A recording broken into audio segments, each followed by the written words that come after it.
Hola a todos, vamos a comenzar un nuevo capítulo de este curso sobre gestión y conservación de perdiz roja. Hoy vamos a hablar de un tema que yo creo que muchos de vosotros conocéis, unas herramientas para aportar agua y comida a nuestras perdices en nuestros cotos que son muy frecuentemente utilizadas. Voy a compartir pantalla, voy a abrir la presentación. Como decía, hoy vamos a hablar del aporte de agua y comida para nuestras perdices. Prácticamente en todos los cotos de caza, o en casi todos, se ponen comederos, bebederos, hay charcas para la caza. Es una de las herramientas más frecuentemente utilizadas. Ya digo que aunque no podamos decir que todos los cotos tienen estas herramientas de gestión, casi todos. Vamos a comenzar por el agua y siguiendo este esquema de preguntas que utilizamos, en primer lugar tenemos que comprender qué tipos de agua existen, ¿vale? Esto es importante. Tenemos por una parte el agua superficial, que es el agua, por así decirlo, que vemos directamente. Es el agua que procede de precipitaciones o bien de cursos naturales de agua, ¿de acuerdo? Desde un charco, porque haya llovido, desde un arroyo, un riachuelo, un río, un pantano, etcétera. Es el agua que podemos ver. Por otra parte, tenemos el agua de los alimentos, que es la que contienen los propios alimentos, ¿no? Varía mucho, como os podéis imaginar, no tiene nada que ver un forraje verde, una planta que tenga mucho verde, que tenga mucha humedad, ¿de acuerdo? Con pues otros alimentos que prácticamente pues estén secos, que tengan muy poquita agua. Y por último tenemos el agua metabólica, que es el agua que genera el propio organismo.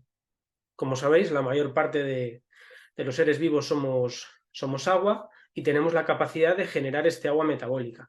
¿Por qué es importante conocer estos tres tipos de agua? Porque al final el agua más importante para nuestro funcionamiento y para el de las perdices es el agua superficial, el que vamos a tomar en medio ambiente, después el agua de los alimentos y en mucha menor proporción el agua metabólica.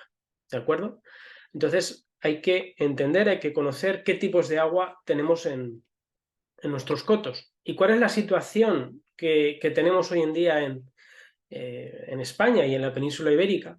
Pues tenemos una situación que cada vez va a peor de pues bueno, periodos más frecuentes y más severos de calor, de sequía. Ya prácticamente todos los años tenemos periodos de sequía. Es cierto que depende del año y depende de los ciclos de años, pues puede haber un mayor o menor problema, pero es una realidad que en la mayor parte de nuestro territorio vamos a tener muy pocas precipitaciones. En la península ibérica, pues bueno, salvo la cornisa cantábrica, la parte norte, algunas zonas montañosas, en otros lugares, pues estamos hablando de precipitaciones, acumulaciones de precipitación al año, pues inferiores a 500 mililitros, ¿no? Y en algunos casos, pues ya pues con menos de 400, 300, es decir, son regímenes pluviométricos muy bajos. Y además, cuando llueve con mucha fuerza, también hay granizo, etcétera, etcétera, ¿no? Y a esto se le tiene que sumar las temperaturas, ¿no? Aquí tenéis a la derecha un mapa de temperaturas medias. Bueno, pues cada vez hace más calor, hay más olas de calor, cada vez alcanzamos un récord de temperatura máxima y evidentemente todo esto, tanto la propia precipitación como la temperatura, hacen que tengamos menos agua superficial en el campo y esto evidentemente va a afectar a las perdices y a otras especies de fauna silvestre. ¿Qué sucede cuando no hay agua? Pensando en las perdices. Pues bueno, en el caso de la alimentación, las perdices van a intentar buscar alimentos que sean más húmedos o bien van a intentar aprovechar ese agua de los alimentos más groseros, ¿no? Esto pasa en las perdices y en otras muchas especies. Voy a intentar buscar el alimento que me da un poco más de humedad y por lo tanto voy a ir a esos sitios donde tenga estos alimentos más húmedos. En el caso de la reproducción, en todas las especies, cuando no hay agua se reduce la tasa reproductiva. Es una función de lujo la reproducción. Y por lo tanto, pues bueno, si tengo poco agua, pues la perdiz va a poner puede que vaya a poner un menor número de huevos y en el caso de los mamíferos vaya a haber, por ejemplo, un menor número de hembras preñadas, ¿no? O sea, eso se va a traducir en que la hembra no va a estar bien preparada para reproducirse. En el caso de la distribución de actividad diaria, se va a dar una prioridad a la búsqueda de agua. Esto es algo que está muy estudiado en la perdiz, de cómo cuando llega el calor, cuando escasea el agua, se va a centrar en aquellas horas, en moverse en aquellas horas en las cuales le cueste menos energía moverse, también pueda ser un poco más seguro. Y por lo tanto, pues se van a evitar las horas centrales del día. Es decir, que va a ajustar su actividad a buscar agua y, muy importante, se va a mantener cerca de los puntos de agua y sobre todo cuando tiene perdigones pequeños que no pueden realizar grandes desplazamientos. Entonces van a estar, no diría concentradas, pero sí muy cerca de estos puntos de agua. Y en cuanto a las relaciones con otras perdices y con otras especies, pues bueno, pueden darse fenómenos de competición por el agua, aunque nosotros en el caso de la perdiz no se ha demostrado, y el incremento del riesgo a ser depredados por la búsqueda de agua. Esto sí que es un hecho que, claro, si tengo que desplazarme más para encontrar agua, eso me va a poner en peligro y eso es una realidad. Bueno, ¿cómo podemos ofrecer agua a la perdiz roja? Pues bueno, antes de nada, siempre hay que apostar por los puntos naturales de agua existentes en nuestro coto. Es decir, que si tenemos una fuente natural de agua, si tenemos un curso de agua que podemos arreglar, que podemos mantener y que pueda garantizar ese aporte de agua, tenemos que apostar por ese punto de agua, ¿no? Charcas, bien sean naturales o artificiales, pero siempre hay que un poco ir primero a ver el agua natural o las fuentes de agua naturales o cursos que pueda haber en nuestro coto. Hay que apostar primero por ellos. Y en segundo término, porque en muchas ocasiones no existen cursos naturales de agua, se secan en verano, aunque se haga una gestión de ellos no pueden ofrecer agua, lo más práctico es poner bebederos para la fauna silvestre, no solo para la perdiz, pequeñas charcas, etcétera. Hay muchos modelos, cada uno tiene sus ventajas y sus desventajas. Es cierto que los más frecuentemente utilizados son los típicos bebederos de hormigón de distinta capacidad y son pues los que, como digo, más frecuentemente vamos a ver en nuestros cotos preparados para estas especies, en el caso de la perdiz, del conejo, de la liebre, otras especies de caza menor y no cinegéticas. Y bueno, en el caso cuando tenemos caza mayor, como sabéis, pues tenemos que ir a por charcas, a por estructuras que nos permitan dar más agua. Pero estas van a ser las dos maneras: intentar recuperar las fuentes, los puntos naturales de agua, o bien crear puntos artificiales. Bueno, por aclarar una serie de conceptos, la disponibilidad del agua, insisto, es cada vez más necesaria y especialmente por estos cambios de clima que estamos teniendo, ¿no? El tiempo está como está, hay muchísima inestabilidad, ya no tenemos estaciones fijadas, marcadas, y tenemos que tener agua disponible. Cada vez, pues, por ejemplo, pues todo se va retrasando.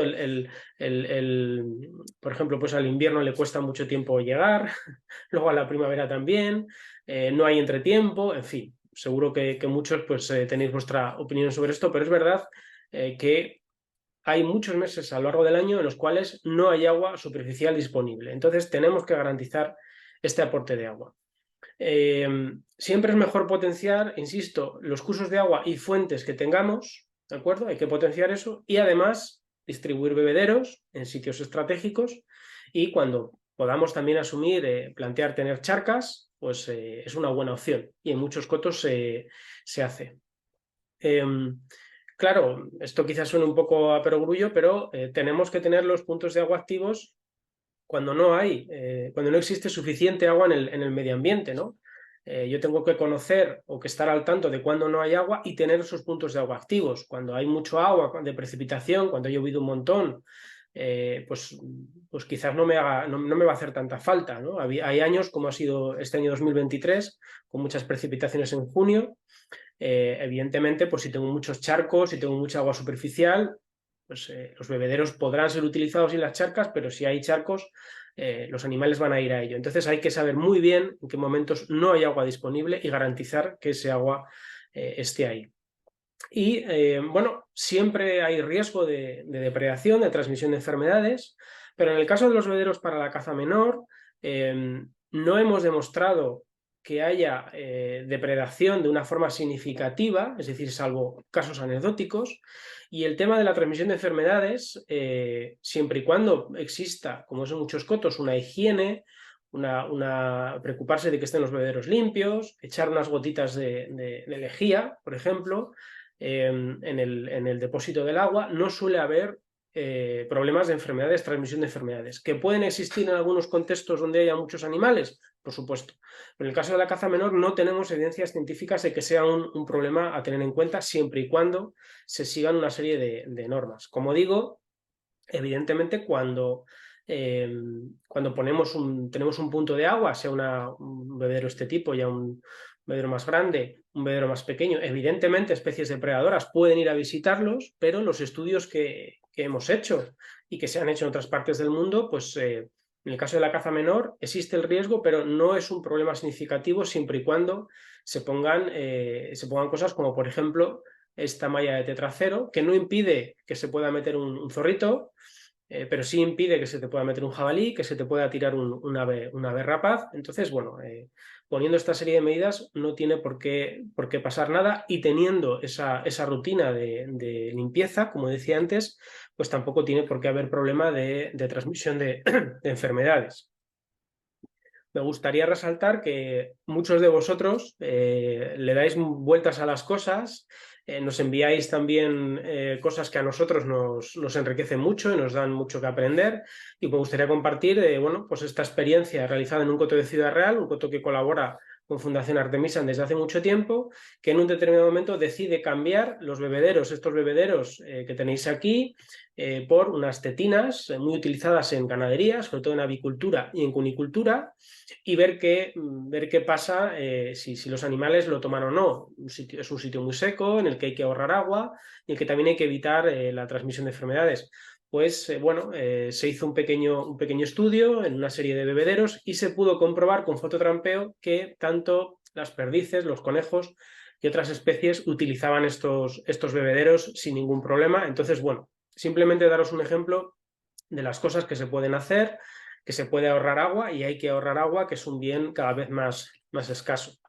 Bueno, en cuanto a cuántos puntos de agua tienen que estar activos, como nosotros ya sabemos cuál es el área de campeo de la pedirroja, del conejo, de la liebre, por lo general para la caza menor tiene que haber al menos un punto de agua activo cada 20-30 hectáreas de terreno, de coto, ¿vale? Evidentemente, si podemos tener un punto de agua cada 10 hectáreas, pues mucho mejor, pero hablamos de un mínimo de unas 20-30 hectáreas, ¿de acuerdo? Bien con puntos naturales de agua o bien con puntos artificiales.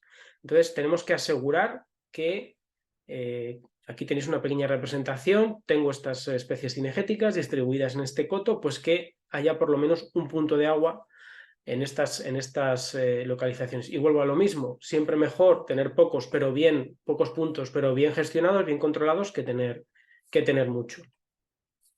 Bueno, ¿y qué pasa con el alimento? Pues bueno, esta es otra de las herramientas que tenéis en muchos cotos, que seguro que en muchos sitios pues se pone grano, o también se distribuye grano a mano. Pues también, como los bebederos, son una de las herramientas más frecuentemente utilizadas, no tanto como los bebederos, pero sí que existen muchos cotos. Y bueno, aquí tenéis las dos formas más habituales de aportar esta comida, que suele ser casi siempre grano. A las perdices lo que más les gusta es el trigo, pero también se pueden utilizar otras mezclas, seguro que tenéis ideas. Y se puede aportar a través de comederos. Hay muchos modelos de comederos, también con vallado, sin vallado, etcétera. Y como digo, también esparciéndolo en lugares, en sitios estratégicos. ¿Qué es lo que sabemos? Pues bueno, en el caso de la pedirroja son necesarios en periodos concretos en los que va a escasear el alimento natural. Estamos hablando sobre todo de invierno y primavera, ¿no? Cuando hace frío, cuando todavía no hay grano disponible en la siembra, en el caso de que haya evidentemente pues, cultivo de cereal. Hay debate sobre que, claro, pues quizás estamos con un comedero acostumbrando a las perdices a que vayan a comer. Pues también hay otras teorías que lo que nos dicen es que si hay una fuente de alimento, un comedero, las perdices tienen que utilizar menos tiempo para buscar alimento y alimentarse, y así pueden destinar más tiempo a vigilar, a protegerse. Por lo tanto, pues ahí siempre estamos en cómo mantener el equilibrio. Pero bueno, es cierto que hay cotos que tienen muchas siembras, que tienen mucho alimento y que no haga falta poner un comedero con este tipo de grano directamente. Pero insistimos que son los momentos, sobre todo de invierno, primavera, cuando hace frío, cuando todavía no tenemos ese grano disponible de la siembra. Como sabéis, los comederos son muy utilizados en cotos de caza de suelta para intentar fijar a las perdices, para evitar que se dispersen demasiado. Hay debate sobre si es mejor esparcir el alimento o darlo con comederos. Claro, si esparcimos el alimento, tenemos alimento disponible en más superficie, pero también otras especies pueden ir a coger el alimento, incluyendo especies que no deseamos, ¿de acuerdo? Como pueden ser, por ejemplo, ciertas especies de roedores. Pero claro, darle un comedero pues también tiene sus pros y sus contras. Lo tenemos en un sitio controladito, pero claro, no solamente se pueden alimentar al mismo tiempo pues un número muy reducido de animales. En fin, todo tiene su ventaja y su desventaja. Y por último, como decía anteriormente, pues bueno, lo que más utilizamos es grano de cereal, principalmente trigo, tiene una palatabilidad muy buena para la perdiz, o mezclas de leguminosas, cereales u otras especies, ¿no? Insistimos que en la práctica el trigo es el más utilizado, y de hecho, si hacéis la prueba y ponéis en un comedero una mezcla de trigo y de cebada, posiblemente solamente se coman de primeras, si pueden escoger, se coman el trigo. Yo la verdad que en este debate de si esparcir, de si poner comederos, yo me decanto un poco por una combinación, de tener una serie de comederos bien gestionados, pero a su vez tener sitios donde se pueda esparcir un poquito de grano, especialmente en el invierno y, como veremos después, sobre todo si hay nevadas. Insisto que, claro, siempre, aunque pongamos el comedero más moderno y con el dispositivo, esto es un estudio hecho en Inglaterra, con perdiz pardilla y otras especies, un dispositivo para que no se lo lleven otras especies, casi siempre nos van a venir especies que no queremos. Y en este estudio que hicimos en Inglaterra, eh, y aplicable también pues, a otros lugares, como puede ser España, en unos cotos en los que no se controlaban roedores, que se decidió no controlar roedores para ver qué pasaba, pues tras hacer el estudio vimos que casi el 50% perdón, del grano que se aportaba se lo llevaban las ratas, ¿de acuerdo? Entonces, bueno, son cosas que tenemos que tener en cuenta. Hay que pensar, aparte de quién quiero que vaya a coger ese alimento, también hay que pensar quién no quiero que vaya a coger ese alimento. En España, por ejemplo, las urracas son visitan mucho los comederos, son unas grandes aficionadas a ir a los comederos para la caza menor, y bueno, pues una gran parte del alimento se lo llevan las urracas y otros córvidos. Entonces eso hay que tenerlo en cuenta. En cuanto a la superficie, la verdad que no podemos dar una recomendación tan certera de tiene que haber un punto de alimentación cada 20-30 hectáreas. Esto no funciona así con el caso del alimento, porque prácticamente siempre vamos a tener algo de alimento, ¿vale?, en el coto, salvo que evidentemente fuera todo un erial. Entonces, aquí hay que, bueno, pues ver las posibilidades de cada coto, el alimento que hay, en fin. Yo aquí la verdad que no me atrevo a dar una recomendación de un mínimo de puntos de alimentación por hectárea, por superficie, ¿no? Porque va a depender mucho de cada coto, y de hecho seguro que muchos en vuestra experiencia lo veréis, que tenéis asegurados esos puntos de agua, pero los comederos depende cómo venga el año, depende del sitio, etcétera, etcétera. Lo que sí está claro es que, perdón, tenemos que tener un especial cuidado con las olas de frío, ¿no? Eso sí que hay que estar al loro, hay que estar preparados, Se me viene a la cabeza Filomena, que fue la última gran ola de frío en el centro peninsular.